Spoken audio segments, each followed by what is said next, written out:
നമുക്ക് ഇന്ന് നോക്കാനുള്ളത് software maintenance എന്ന് പറഞ്ഞൊരു ടോപ്പിക്കാണ്. മൂന്നാമത്തെ മൊഡ്യൂളിലെ ഒരു അവസാനത്തെ ടോപ്പിക്കാണ്. വളരെ കുഞ്ഞ് ടോപ്പിക്സ് മാത്രമേ ഉള്ളൂ, ഈസി ആയിട്ട് മനസ്സിലാക്കി പോകാവുന്ന കാര്യങ്ങളുള്ളൂ.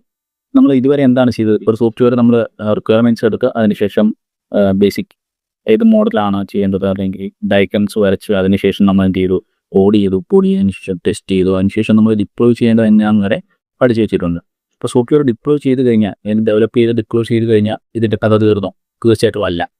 കാരണം ആക്ച്വലി ശരിക്കുമുള്ള വർക്ക് തന്നെ ഡിപ്ലോയ്മെൻറ്റ് കഴിഞ്ഞിട്ടാണ്. അപ്പോൾ ആ ഒരു സിറ്റുവേഷനിൽ നിന്നാണ് നമ്മൾ സോഫ്റ്റ്വെയർ മെയിൻ്റെനൻസ് എന്ന് പറയുന്ന ഒരു ഐഡിയ പറയുന്നത്. സോഫ്റ്റ്വെയർ മെയിൻ്റെനൻസ് എന്താണെന്ന് ചോദിച്ചു കഴിഞ്ഞാൽ, സോഫ്റ്റ്വെയർ ഡെലിവറി ചെയ്തതിന് ശേഷം അതിനെ മോഡിഫൈ ചെയ്യുക, അപ്ഡേറ്റ് ചെയ്യുക, അല്ലെങ്കിൽ ഇംപ്രൂവ് ചെയ്യുക, ഇതെല്ലാം ബേസിക്കലി എന്താണ്? മെയിൻ്റെനൻസ് ആണ്. അപ്പോൾ software maintenance is a post delivery phase. Post എന്ന് പറയുമ്പോൾ നമുക്കറിയാം, നമ്മൾ സോഫ്റ്റ്വെയർ ഡെലിവറി ചെയ്തു, അതിനുശേഷം വരുന്ന കാര്യങ്ങളെയാണ് പോസ്റ്റ് ഡെലിവറി ഫേസ് എന്ന് പറയാം. Of A software life cycle the system is modified. നമ്മളിവിടെ ചെയ്യുന്ന കാര്യങ്ങളാണ് മോഡിഫൈ ചെയ്യുക, അല്ലെങ്കിൽ അപ്ഡേറ്റ് ചെയ്യുക, അല്ലെങ്കിൽ കുറച്ചുകൂടി ബെറ്റർ ആക്കുക, അല്ലെങ്കിൽ ഇംപ്രൂവ് ചെയ്യുക. എന്തിനു വേണ്ടി? എഫക്റ്റീവ് ആയിട്ടുള്ള ഓപ്പറേഷൻ കണ്ടിന്യൂ ചെയ്യാൻ വേണ്ടി. സോ അതുകൊണ്ട് തന്നെ ഇവിടെ പറയാം, ആഫ്റ്റർ ഡിപ്ലോയ്മെൻ്റ് ആണ് നമ്മളിത് ചെയ്യുന്നത്. ഇതെന്തിനു വേണ്ടിയാണ് ചെയ്യുന്നത്? കറക്റ്റായിട്ട് എഫിഷ്യൻ്റ് ആയിട്ട് സെക്യൂർ ആയിട്ടുള്ള റെലവൻറ്റ് ചേഞ്ചസ് വരുത്തിയ ഒരു സോഫ്റ്റ്വെയർ നമ്മൾ കണ്ടിന്യൂസ് ആയിട്ട് അവർക്ക് പ്രൊവൈഡ് ചെയ്യാൻ വേണ്ടിയാണ്, അല്ലെങ്കിൽ ക്ലയൻറ്റിന് പ്രൊവൈഡ് ചെയ്യാൻ വേണ്ടിയാണ് നമ്മൾ ഈ ഒരു കാര്യം ചെയ്യുന്നത്. ഇതിൻ്റെ പർപ്പസ് നോക്കുകയാണെന്നുണ്ടെങ്കിൽ എറേഴ്സ് മാക്സിമം കറക്റ്റ് ചെയ്യുക, അതേപോലെ പെർഫോമൻസ് മെയിൻറ്റെയിൻ ചെയ്യുക, അതേപോലെ എൻവയോൺമെൻറ്റിനനുസരിച്ച് ചേഞ്ചസിനെ അഡാപ്റ്റ് ചെയ്യുക, ന്യൂ ഫീച്ചേഴ്സ് ആഡ് ചെയ്യുക, സെക്യൂരിറ്റി ഇംപ്രൂവ് ചെയ്യുക എന്നുള്ളതാണ് ഇതിൻ്റെ ബേസിക് പർപ്പസ് എന്ന് പറയുന്നത്. ഇവിടെ നമ്മൾ പറയുന്ന കീ ആസ്പെക്ട്സ് ഉണ്ട്, അല്ലെങ്കിൽ ബേസിക്കായിട്ട് നമ്മൾ ചെയ്യുന്ന കാര്യങ്ങളാണ് ഇവിടെ പറയുന്നത്. ഫസ്റ്റ് വണ്ണാണ് ബഗ് ഫിക്സിങ്. അതായത് സിസ്റ്റത്തിൽ വരുന്ന ഡിഫക്ട്സിനെ ഐഡൻറ്റിഫൈ ചെയ്ത് അതിനെ കറക്റ്റ് ചെയ്യുക എന്നുള്ളതാണ് ഇവിടെ ഉദ്ദേശിക്കുന്നത്. എക്സാമ്പിൾ നോക്കുകയാണെങ്കിൽ ലോഗിൻ എറർ ചെയ്യുന്നത്, അതായത് യൂസർ പാസ്വേഡ് എൻ്റർ ചെയ്തിട്ട് ലോഗിൻ ആവുന്നില്ലെങ്കിൽ ബേസിക്കലി അതൊരു ബഗ്ഗാണ്. സോ അതിനെ നമുക്ക് ചെയ്യണം. ഇനി അടുത്തായിട്ട് പറയുന്നതാണ് എൻഹാൻസ്മെൻറ്റ് എന്ന് പറയുന്നത്. അപ്പോൾ ന്യൂ ഫീച്ചേഴ്സ് ആഡ് ചെയ്യുക, അല്ലെങ്കിൽ എക്സിസ്റ്റിംഗ് ഫീച്ചേഴ്സിനെ നമുക്ക് ഇംപ്രൂവ് ചെയ്യുക എന്നുള്ളതാണ് ബേസിക്കലി എൻഹാൻസ്മെൻറ്റ് കൊണ്ട് നമ്മൾ ഉദ്ദേശിക്കുന്നത്. ഇതിലൊരു എക്സാമ്പിൾ നോക്കുക. ഒരു റിപ്പോർട്ട് ജനറേഷൻ ഫീച്ചർ നമുക്ക് ആഡ് ചെയ്യാം, അല്ലെങ്കിൽ ഒരു കോളേജ് ലൈബ്രറി മാനേജ്മെൻറ്റ് സിസ്റ്റം ആയിരുന്നു, അതിലേക്ക് നമുക്ക് ആരൊക്കെ എന്തൊക്കെ ബുക്ക് എടുത്തു എന്നുള്ള ഒരു റിപ്പോർട്ട് നമുക്ക് ജനറേറ്റ് ചെയ്യണമെന്നുണ്ടെങ്കിൽ അത് ബേസിക്കലി ഒരു പുതിയൊരു ഫംഗ്ഷനാണ്. നമ്മൾ സിസ്റ്റത്തിനെ ബേസിക്കലി ഒന്ന് എൻഹാൻസ് ചെയ്യുക എന്നുള്ളതാണ് അവർക്ക് ഉദ്ദേശിക്കുന്നത്. സോ അടുത്താണ് പറയുന്നത് പെർഫോമൻസ് ഒപ്റ്റിമൈസേഷൻ. അതായത് സിസ്റ്റത്തിൻ്റെ സ്പീഡ് ഇംപ്രൂവ് ചെയ്യുക എന്നുള്ളതാണ് ബേസിക്കലി ഇവിടെ ഉദ്ദേശിക്കുന്നത്. Porting and migration. Software new എൻവയോൺമെൻറ്റിലേക്ക് നമുക്ക് അഡാപ്റ്റ് ചെയ്യാം. അതായത് മേ ബി നമുക്ക് ഓൺ പ്രെമൈസ് ആയിട്ട് ഒരു സെർവർ ഉണ്ടായിരുന്ന ഒരു സിസ്റ്റം ആയിരുന്നു, നമുക്ക് അതിനെ ക്ലൗഡിലേക്ക് മൂവ് ചെയ്യണമെന്നുണ്ടെങ്കിൽ അതിനേക്കാണ് ബേസിക്കലി പോർട്ടിങ് ആൻഡ് മൈഗ്രേഷൻ കൊണ്ട് ഉദ്ദേശിക്കുന്നത്. അടുത്തായിട്ട് പറയുന്നതാണ് റീ എഞ്ചിനീയറിംഗ്.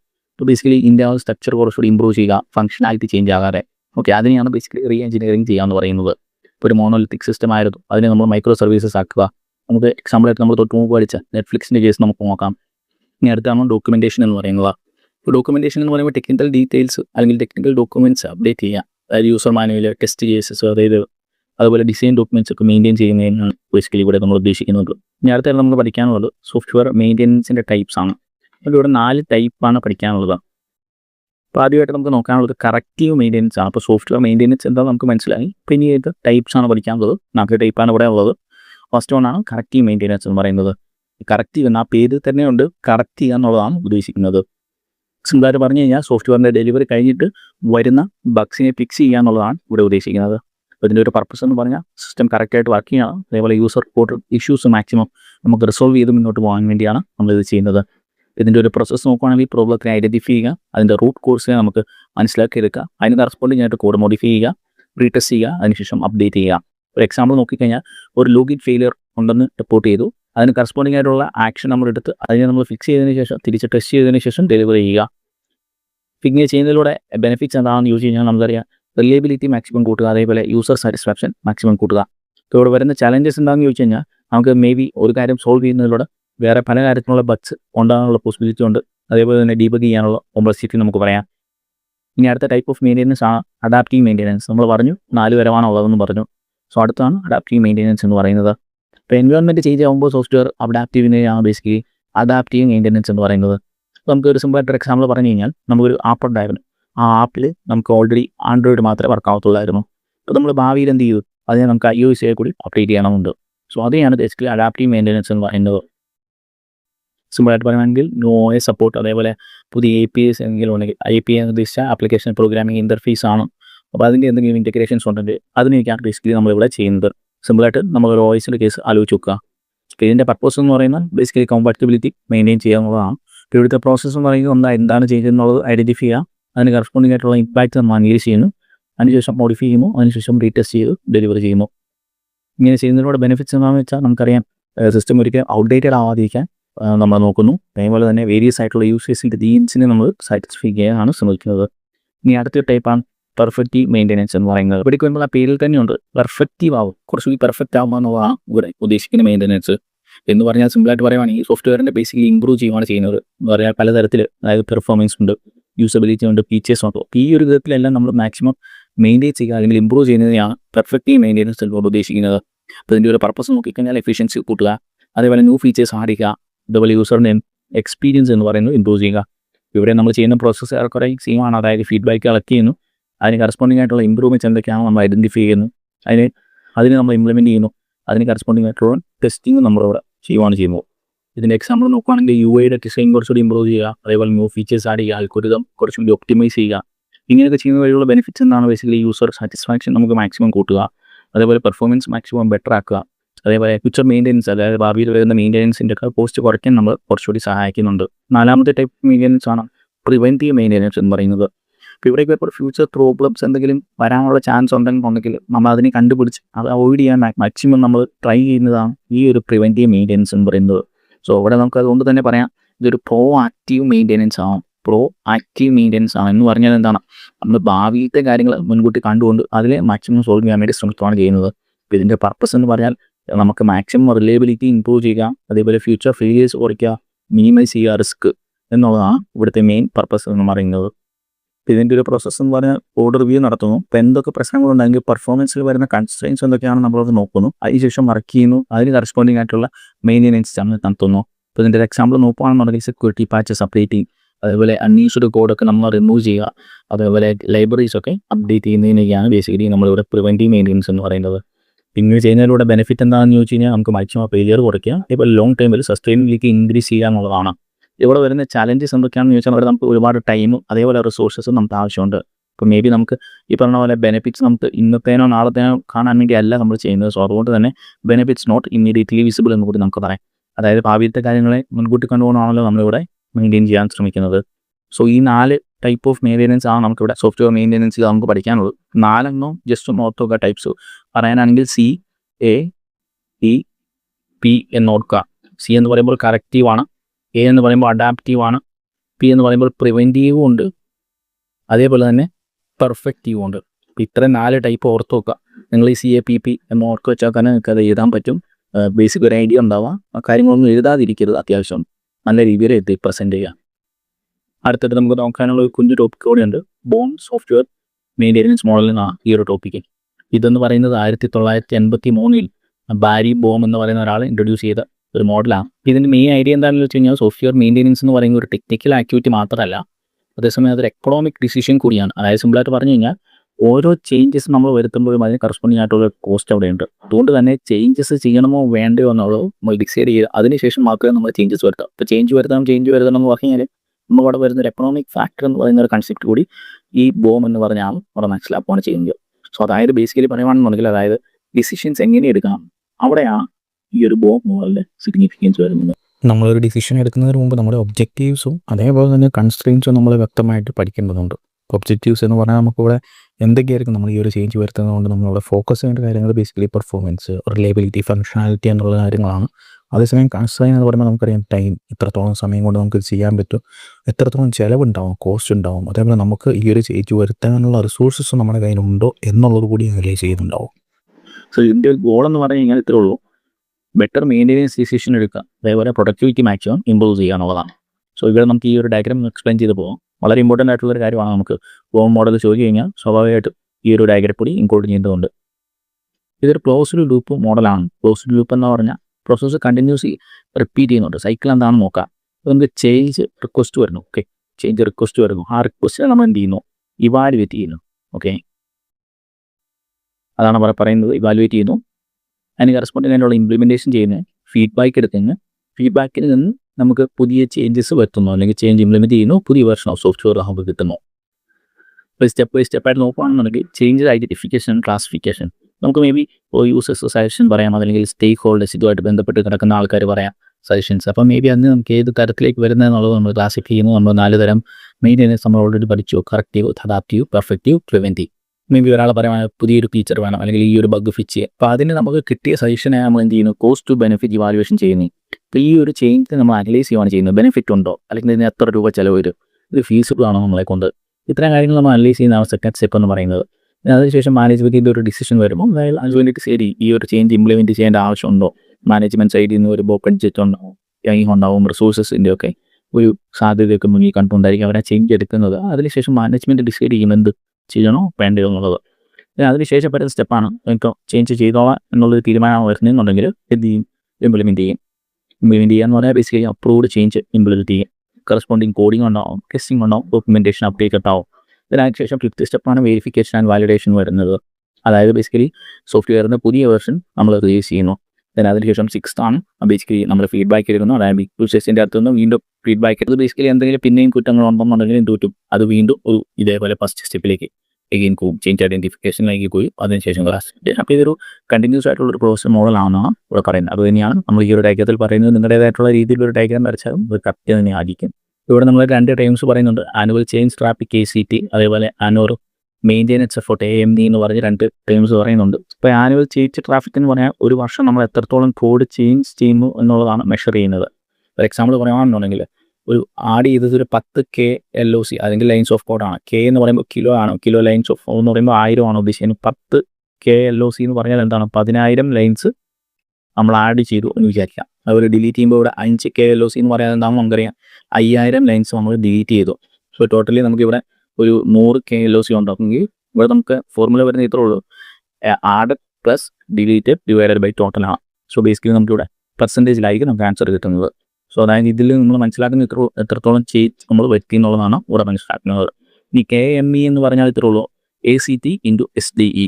SDE എന്ന് പറയാൻ സോഫ്റ്റ്വെയർ ഡെവലപ്മെൻറ്റ് എഫോർട്ട്സ് ആണ്. അത് നമുക്ക് പേഴ്സൺ മന്തിലാണ് നമ്മൾ കണ്ടുപിടിക്കുന്നത്. ബേസിക്കലി നമ്മൾ കണ്ടുപിടിക്കുക അടുത്ത മോഡൽസ് നമ്മൾ ഇനി ഫോർത്ത് മൊഡ്യൂളിൽ പഠിക്കും. എഫോർട്ട് നമുക്ക് തരുവാണെന്നുണ്ടെങ്കിൽ അതിൽ ACT നമ്മൾ കണ്ടുപിടിച്ചതിന് ശേഷം അത് എഫോർട്ടുമായിട്ട് മൾട്ടിപ്ലൈ ചെയ്താൽ നമുക്ക് കിട്ടും, എന്ത് കിട്ടും, AME കിട്ടും. ഇനി അടുത്തായിട്ട് നമുക്ക് നോക്കാനുള്ളത് ലെഗസി മോഡൽ എന്താണ്, അതേപോലെ തന്നെ മോഡേൺ സിസ്റ്റം തമ്മിലുള്ള ഒരു ഡിഫറൻസ് ആണ് നമുക്കിവിടെ നോക്കാനുള്ളത്. അപ്പോൾ ഫസ്റ്റ് ആയിട്ട് നമുക്ക് നോക്കാനുള്ളത് ലെഗസി സിസ്റ്റമാണ്. Old systems with outdated technology but still in use എന്ന് പറഞ്ഞാൽ ഇത്രേ ഉള്ളൂ. ഓൾഡ് സിസ്റ്റംസ് ആണ്, അതേപോലെ തന്നെ ഔട്ട്ഡേറ്റഡ് ആയിട്ടുള്ള ടെക്നോളജിയാണ് യൂസ് ചെയ്യുന്നത്. അപ്പോൾ ആ ഒരു ടൈപ്പ് ഓഫ് സിസ്റ്റംസിനാണ് ബേസിക്കലി ലെഗസി സിസ്റ്റംസ് എന്ന് പറയുന്നത്. ഇപ്പോഴും ചില ബാങ്കിൻ്റെ ഒക്കെ വെബ്സൈറ്റോ അല്ലെങ്കിൽ അതിൻ്റെ ഒരു ഡാഷ്ബോർഡ് ഒക്കെ എടുത്ത് നോക്കിയാൽ നമുക്ക് പഴയ ഒരു രീതിയിൽ ഒരു ഇൻ്റർഫേസ് ഒക്കെ അവിടെ കാണാൻ പറ്റും.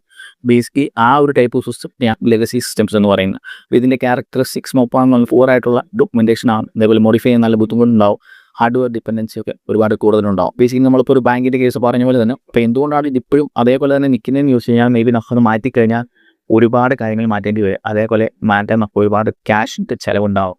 അതുപോലെ ഇത് മാറ്റിക്കഴിഞ്ഞാൽ മേ ബി ഡാറ്റയൊക്കെ ലോസ് ആകാനുള്ള ചാൻസ് ഉണ്ടാവും. അതേപോലെ എക്സിസ്റ്റിംഗ് സിസ്റ്റത്തിൽ അതിന് എന്തെങ്കിലും പ്രശ്നങ്ങളൊക്കെ വരാനുള്ള ചാൻസ് ഉണ്ടാവും. സോ അതുകൊണ്ടാണ് ഈ ഒരിക്കലും മാറ്റാതെ ഇപ്പോഴും അത് പോകുന്നത്. ചില ബാങ്കിൻ്റെയൊക്കെ കാര്യങ്ങൾ നമ്മൾ മനസ്സിലേക്ക് ഇത് കേൾക്കുമ്പോൾ വരേണ്ടത്.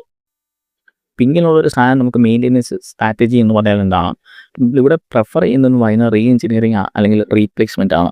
സോ എന്ന് പറഞ്ഞാൽ ഇത്രേ ഉള്ളൂ, റിവേഴ്സ് എഞ്ചിനീയറിംഗ് ചെയ്യുക, അതേപോലെ റീസ്ട്രക്ചറിങ് ചെയ്യുക. മേ ബി അത് ഒരുപാട് കോസ്റ്റ് ഉണ്ടാവും. അതേപോലെ കോംപ്ലക്സ് ഒക്കെ ഉണ്ട് ഡീബഗിങ് എന്ന് പറയുന്നത്. അതേപോലെ small changes may be major impact ഉണ്ടാവും. സോ അതുകൊണ്ട് തന്നെ ലെഗസി സിസ്റ്റംസ് എന്ന് പറയുന്നത് നമുക്ക് അപ്ഡേറ്റ് ചെയ്യുക എന്ന് പറയുന്നത് ഒരുപാട് പ്രശ്നം പിടിച്ച ഒരു കാര്യമാണ്. അല്ലെങ്കിൽ നമുക്ക് വളരെ പ്ലാനിങ്ങോടുകൂടി വളരെ കൃത്യതയോടുകൂടി ചെയ്യേണ്ട ഒരു കാര്യമാണ്. ഇല്ലെന്നുണ്ടെങ്കിൽ വലിയ ആപ്റ്റ് ഉണ്ടാവാൻ ചാൻസ് ഉണ്ട്. ഇനി അടുത്തായിട്ട് നമ്മൾ പറയുന്നതാണ് നോൺ ലെഗസി അല്ലെങ്കിൽ മോഡേൺ സിസ്റ്റം എന്ന് പറയുന്നത്. ഇവിടെ വരുമ്പോൾ വെൽ ഡിസൈൻഡ് ആയിട്ടുള്ള സിസ്റ്റംസ് ആണ്. ഇവിടെ വരുമ്പോൾ നമ്മൾ മുല്ല ഡിസൈൻ, അതേപോലെ പ്രോപ്പറായിട്ടുള്ള ഡോക്യുമെൻറ്റേഷൻ ഉണ്ടാവും. അതേപോലെ CI CD ഇങ്ങനത്തെ കൺസെപ്റ്റൊക്കെ സപ്പോർട്ട് ചെയ്യുന്നുണ്ടാവും. നമുക്ക് മോഡേൺ സിസ്റ്റത്തിലേക്ക് വരുമ്പോൾ നമുക്ക് ലെഗസി പോലെയല്ല, നമുക്ക് ഒരുപാട് പുതിയ മോഡേൺ ആർക്കിടെക്ചറൊക്കെ ആയിരിക്കും അവിടെ യൂസ് ചെയ്തിരിക്കുന്നത്. അതേപോലെ കണ്ടിന്യൂസ് ഇൻറ്റഗ്രേഷൻ, കണ്ടിന്യൂസ് ഡിപ്ലോയ്മെൻറ്റ് അങ്ങനെയുള്ള പ്രിൻസിപ്പൾസൊക്കെ പ്രോപ്പറായിട്ട് അവിടെ യൂസ് ചെയ്തിട്ടുണ്ട്. സ്വാഭാവികമായിട്ടും അതുകൊണ്ട് തന്നെ അവിടെ ഒരു പ്രോപ്പർ ഡോക്യുമെൻറ്റേഷൻ ഉണ്ടാവും, എങ്ങനെയാണ് ബേസിക്കലി സിസ്റ്റം വർക്ക് ചെയ്യുന്നത് എന്നുള്ളൊരു ഡീറ്റെയിൽ ആയിട്ടുള്ള ഇൻഫർമേഷൻ നമുക്ക് അവിടെ നിന്ന് കിട്ടുന്നുണ്ട്.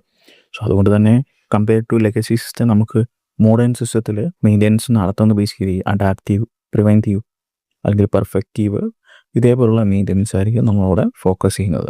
നമുക്ക് ലെഗസി സിസ്റ്റത്തിൽ നമ്മൾ എന്തെങ്കിലും ഒരു കാര്യത്തിൽ തൊട്ട് കഴിഞ്ഞാൽ അവിടെ മേ ബി വലിയൊരു പ്രശ്നം വരാനുള്ള ചാൻസ് ഉണ്ട്. കാരണം ലാക്ക് ഓഫ് ഡോക്യുമെൻറ്റേഷനൊക്കെയാണ് അതിൻ്റെ ഒരു പ്രശ്നം എന്ന് പറയുന്നത്. പക്ഷേ നമുക്ക് മോഡേൺ സിസ്റ്റത്തിലേക്ക് വരുമ്പോൾ നമ്മൾ പ്രോപ്പറായിട്ടുള്ള കാര്യങ്ങൾ വഴി ചെയ്തേക്കുന്നതുകൊണ്ട് നമുക്കതൊരു അപ്ഡേറ്റ് നടത്തണം എന്നുണ്ടെങ്കിൽ നമുക്കത് എഫിഷ്യൻ്റായിട്ട് ചെയ്യാൻ പറ്റുന്നതായിരിക്കും. അപ്പോൾ ഇത്രയാണ് നമുക്ക് ബോം മോഡൽ 2 തരത്തിലുണ്ട്. അപ്പോൾ നമുക്ക് വേണമെന്നുണ്ടെങ്കിൽ ഒരു 3 മാർക്കിൻ്റെ ഒരു കമ്പാരിസൺ ഒക്കെ വേണമെന്നുണ്ടെങ്കിൽ ചോദിക്കാവുന്നതാണ് ബേസിക്കലി. ഓക്കെ, അപ്പോൾ അങ്ങനെ വരുവാണെങ്കിൽ ഈ ലെഗസി സിസ്റ്റം എന്താണ്, മോഡേൺ സിസ്റ്റം എന്താണെന്നുള്ളൊരു ഐഡിയ ഓർത്ത് വെക്കുക. ഇത് രണ്ടിനും നമ്മൾ എങ്ങനെയാണ് ഈ ഒരു ചേഞ്ചസ് വരുത്തുന്നതെന്നുള്ളൊരു ഡിഫറൻസ് കൂടി മനസ്സിലാക്കി വെക്കുക. അപ്പോൾ ഈ തേർഡ് മൊഡ്യൂളിൽ നമുക്ക് പോസിബിളായിട്ട് വരുന്ന ക്വസ്റ്റ്യൻസ് ആണ് ഇവിടെ പറയാൻ പോകുന്നത്. നമുക്ക് ആദ്യത്തെ ഒരു പാർട്ടിൽ നമ്മൾ പറഞ്ഞേക്കുന്നത് code review, walk through, inspection. അത് നമുക്ക് വേണമെങ്കിൽ ഒരു 3 മാർക്കിനോ അതേപോലെ തന്നെ ഒരു 5 മാർക്കിനോ ഒരു എസ്സേ പാഡിൽ ചോദിക്കാവുന്ന ഒരു ക്വസ്റ്റനാണ്. അതേപോലെ ഡീബഗിങ് എന്താണ്, അതിൻ്റെ മെത്തേഡ്സ് ആണ്, ഒരു 3 ടൈപ്പ് പഠിച്ചിട്ടുണ്ട്. അതിനുശേഷം ടെസ്റ്റിംഗ് ആണ്, പല തരത്തിലുള്ള നമ്മൾ പറഞ്ഞിട്ടുണ്ട്. അതായത് unit testing, integration testing, system testing, അതേപോലെ റിക്കർഷൻ ടെസ്റ്റിംഗ്. ഇതിൽ തന്നെ റിക്കർഷൻ ടെസ്റ്റിംഗ് തന്നെ ചോദിക്കാനുള്ള ചാൻസ് ഉണ്ട്. അതേപോലെ തന്നെ എന്തുകൊണ്ടാണ് ഇമ്പോർട്ടൻ്റ് ആണെന്ന് ക്വസ്റ്റ്യൻ പോസിബിൾ ആണ്. അതേപോലെ ബ്ലാക്ക് ബോക്സ്, വൈറ്റ് ബോക്സ് തമ്മിലുള്ള കമ്പാരിസൺ നമ്മൾ ഓൾറെഡി പറഞ്ഞാൽ. അതുപോലെ ഡെവോപ്സ് എന്താണ് എന്നുള്ളൊരു കൺസെപ്റ്റും അതിൻ്റെ ഒരു എക്സാമ്പിളും അതിൻ്റെ ചോദിക്കാവുന്നതാണ്. നമ്മൾ എക്സാമ്പിളായിട്ട് പഠിച്ചിരിക്കുന്നത് നെറ്റ്ഫ്ലിക്സ് ആണ്. ഓക്കെ, അതേപോലെ സോഫ്റ്റ്വെയർ മെയിൻ്റെനൻസിൻ്റെ ടൈപ്പ്, കറക്റ്റീവ്, അഡാപ്റ്റീവ് നമ്മൾ പറഞ്ഞു, CAPP. അപ്പോൾ ഈ ഒരു 4 ടൈപ്പ് നമ്മൾ ഇന്ന് പഠിച്ചതാണ്. പേസെ ക്വസ്റ്റ്യൻസ് ആയിട്ട് ഇതൊക്കെ തന്നെയാണ് പ്രതീക്ഷിക്കാൻ പറ്റുന്നത്. ഇപ്പോൾ സിസ്റ്റം ടെസ്റ്റിംഗ് അതേപോലെ അതിൻ്റെ ടൈപ്സും നമുക്ക് ഓർത്ത് വെക്കുക. അതേപോലെ ബാക്കിയുള്ള ടെസ്റ്റിങ്ങിൻ്റെ ടൈപ്സ് ഒന്നും നമ്മൾ അത്രയും ആയിട്ട് നോക്കേണ്ട കാര്യത്തിൽ നമുക്ക് സിലബസിൽ എടുത്ത് പറഞ്ഞിട്ടുണ്ട്, ബാക്കിയുള്ളതൊന്നും സിലബസിൽ പറഞ്ഞിട്ടില്ല. ഇനി അതേപോലെ നെറ്റ്ഫ്ലിക്സിൻ്റെ കേസ് സ്റ്റഡി തന്നെ ചോദിക്കുകയാണെന്നുണ്ടെങ്കിൽ നമ്മൾ പറഞ്ഞു എങ്ങനെയാണ് എഴുതേണ്ടതെന്ന് ലാസ്റ്റ് പാർട്ടിൽ പറഞ്ഞായിരുന്നു. അതേപോലെ നമുക്കിവിടെ ലെഗസി മോഡലും അതേപോലെ തന്നെ നോൺ ലെഗസി അല്ലെങ്കിൽ മോഡേൺ മോഡലും തമ്മിലുള്ള ഒരു ഡിഫറൻസ് കൂടി ആൻഡ് പോസിബിൾ ആണ്. നമുക്ക് മോഡൽ ക്വസ്റ്റ്യൻ പേപ്പർ കൂടി ഇപ്പോൾ അവൈലബിൾ ആയിട്ടുണ്ട്. അപ്പോൾ അതുകൊണ്ട് തന്നെ നമുക്ക് ആ ക്വസ്റ്റ്യൻസ് കൂടി ജസ്റ്റ് ഒന്ന് പറഞ്ഞു പോവാം. നമുക്ക് ആദ്യത്തെ 2 ക്വസ്റ്റ്യൻ വന്നിരിക്കുന്നത് 3 മാർക്കിൻ്റെ എ പാർട്ടിൽ വന്നേക്കുന്ന ക്വസ്റ്റ്യനാണ്. ദെൻ അതിനുശേഷം എസ് എ പാർട്ടിലെ രണ്ട് ക്വസ്റ്റ്യൻ വെച്ചിട്ടാണ് വന്നേക്കുന്നത്. 5-4 എന്നുള്ള രീതിയിലാണ് വന്നേക്കുന്നത്.